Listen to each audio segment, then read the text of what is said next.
trade war confusion between the US and China is sending the markets into a tailspin, and any enthusiasm for an alleged ceasefire between the two appears to have vanished. Donald Trump tweeted today he's a tariff man and left open the possibility that the talks with China could fail. All of which means, despite the optimism and the bonhomie from the weekend's dinner and what you and I talked about yesterday, all of that, investors, as this graph shows, realizing the trade war is far from over and arguably is getting worse. So remember, we're up sharply yesterday, but even that was off the best of the day. We opened about 100 or so points lower, give or take. We sort of tootle around most of the morning, around 250 lower. And then just before lunch, it drops 400 points the market. And throughout the last 3 hours, those losses have accelerated. At one point at 1:30, it was over 805 points lower. So you look at a massive fall on the day. Now, a recovery of sorts, not much, I would say a dead cat bounce has happened. The market is now still down 679 points. But we are in the last hour of trade, and that is the most dangerous, volatile, whatever you want to describe. So this market, it would be a fool that would predict which way this will go before the close of business in 58 minutes from now. All the major indices are lower. The Nasdaq is back in a correction territory, down now. You see, it's even fallen since the start of the program. It's now off 3.1%. The tech is down. Apple, Amazon, Alphabet, each are off some 3%. And the banks are being hit very hard today. You've got Citi, Wells Fargo, Bank of America, all off 3%. Goldman Sachs is down 3.5%. Some of the banks are even off as much as 5%. Peter Tuchman is at the New York Stock Exchange. Peter, good to see you, my good friend. Well, what happened? Why did the market suddenly turn sour? So I like your introduction, Richard. You said only a fool would be able to predict what was going to happen in the last hour of trading. So I'm happy to be here to help you with that. Anyway, well, obviously what happened, the narrative turned negative on the day about the China question. A lot of mixed messages off of yesterday's good news, which I think the market sort of digested midday yesterday, that it wasn't that enthusiastic about a deal that's going to happen, about the deal. There was nothing really locked in stone on this one at all. And today they kind of realized, with the tweets and with the narrative, a little bit about global economic growth slowing down, but that in fact there is nothing going on with the Chinese that we can lock our teeth into. And that was the enthusiasm that took the market up yesterday, and that's the lack of it that's taking it down today. Peter, in a moment or two, I'm going to be explaining, or trying to explain, the inversion of the bond yield in the mid-bond yield. Is the market concerned that the fixed income markets, the bond yields, are starting to suggest all is not well in the economy? You know what? It's a little out of my wheelhouse, Richard. I'm not going to talk about it because I don't know it. But what I'm going to say is that, you know, it seems like the new norm are these 500-point swings, right? So I think we were up 2,000 points, 5–6% over the last 6 trading days. We're giving back half of it. So let's not read that much into it. It's suddenly all the fundamentals have not changed overnight. One day we look like it's a great bullish market. The next day we're in correction mode. So I think we have to take those terms off the table because they're not relevant any longer. 500-point moves on a daily basis seems to be the new norm. What we're seeing is we're giving back the enthusiasm of the positive China news yesterday. We're giving it back today because that narrative is off the table. Tomorrow will be another day. We'll see what happens. Investors, ordinary investors, not the professionals like yourselves, but ordinary investors find this environment new, challenging, and worrying. No question about it. I would think a retail investor looking at this would get rather anxious, right? I think one should not look at their portfolio on a down 700 day. They may want to take a view at it on an up 700 day. But, you know, at the end of the day, if people have been reactive in their portfolios every time we've been down 1,000 points or down 500 points and they sold at those levels, they probably would be regretful over the year, although we have given back a lot of 2018 profits. At the end of the day, it's not the end of the world. We are giving back some enthusiasm, but there is a bid in the market. We're off the lows of the day.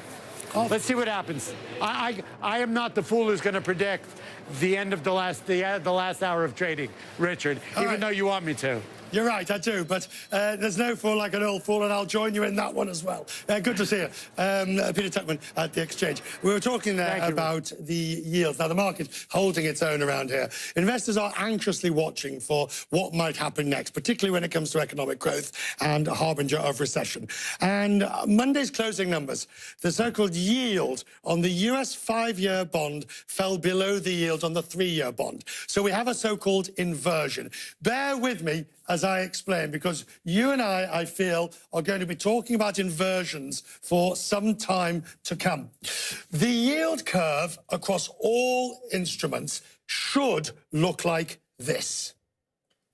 If you take the yield curve, in other words, shorter term interest rates pay less interest than longer term bonds because you're lending money for longer. That is the way it should work, which is somewhat a bit like the way my chart should work. Unfortunately, that is not what is happening now. What is happening now is that these two particular bonds have actually decided to invert. You have the lower end getting higher than the upper end. Let's talk all about this with our guest. Tom Kennedy's with me to explain why this is significant. Good to see you, sir. Good to see you. Tell me the reason why, in this scenario, what actually happens to cause the yield to move in such a fashion? Great. It's, first of all, as you mentioned, not a common thing to happen. What we're seeing this inversion at the plainest level is saying yields that we expect 5 years from now are going to be lower than what we're seeing today and on average over the next 3 years. So when yield expectations are lower in the future than what they are today, should expect the Fed to reduce rates or tell you something. I mean, what, okay, so that's the expectation of investors, but what are they doing to cause the inversion? Are they buying at the long end? Or are they buying at the short end? I don't think necessarily we're thinking about the, or investors, you mean, Richard. Yes. So cause this inversion. I mean, the inversion doesn't happen on itself. Yeah. So there is market activity that's bringing it about. Yeah, so it's talking about expectations for where total value will be in the future. When you look at what a yield curve is telling you now as an inversion, we think the Fed is going to cut rates in the future. So you are incentivized as an investor today, counterintuitively, to buy longer duration bonds. I know that feels crazy to say. But by buying a longer-term bond, you are coming around to the notion that the Federal Reserve is going to bring risk-free rates lower in the future. So think about that from an average person. The cash return that they're getting in their checking account might be relatively high now, but in the future, the bond market is telling us the Fed is going to lower that rate in the future. So investors are actually causing this? And expectations about where rates will be are causing this. Inherently, investor activity is causing that too. And so the suggestion, I mean, at the moment you only have an inversion right in the middle of the year. You'd need to see an inversion from the note all the way to the 10-year or 30-year to have a full inversion. And we're still a good 50 basis points off, something like that. Would you expect to see that? Yes. We're expecting to see, I historically will look at the difference between the 10-year bond and the 2-year bond. This is what you can see on the screen. We're showing you the spread at the moment has evaporated between the 10 and the 2. It's about 15 basis points today when I walked into the studio with you. I expect that by the summertime to be inverted. And it is based on a few things that are changing. It is a Fed that is telling us they are still going to continue to hike against a backdrop of U.S. exceptionalism that we don't think is going to last for forever. The fiscal impulse that we've seen so far this year, I don't think will continue into 2019. So we should expect growth to slow down somewhat more towards trend, which probably somewhere in the 2% range. So it is the short end of the curve that's going up. Yes. Rather than the long end of the curve coming down. Exactly.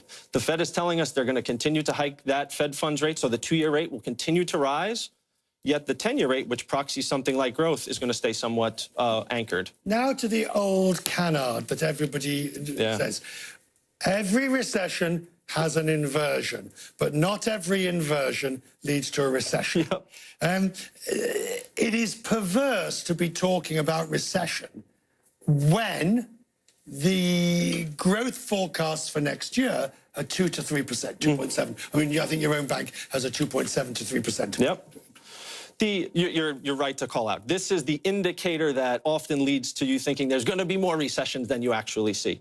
However, history tells us this is the best indicator. If we look at previous inversions, and we have a chart, if we can find it, that shows previous inversions on the previous ones from no, there we go. What have you got? You've got 2000. Yep. You've got 1990, and you've got 1980, and you've got 2007. Every time there was an inversion, a recession followed. Absolutely. And the 90s is the anomaly that most people look at too, Richard, is to say there was an inversion, the curve steepened, so on and so forth. You're right, though. This is the best indicator we have. It's one indicator, but to me, when I look at the broader backdrop, I think it is telling us the appropriate signal. We should be a little bit more cautionary about the outlook for the economy over the coming 2 years.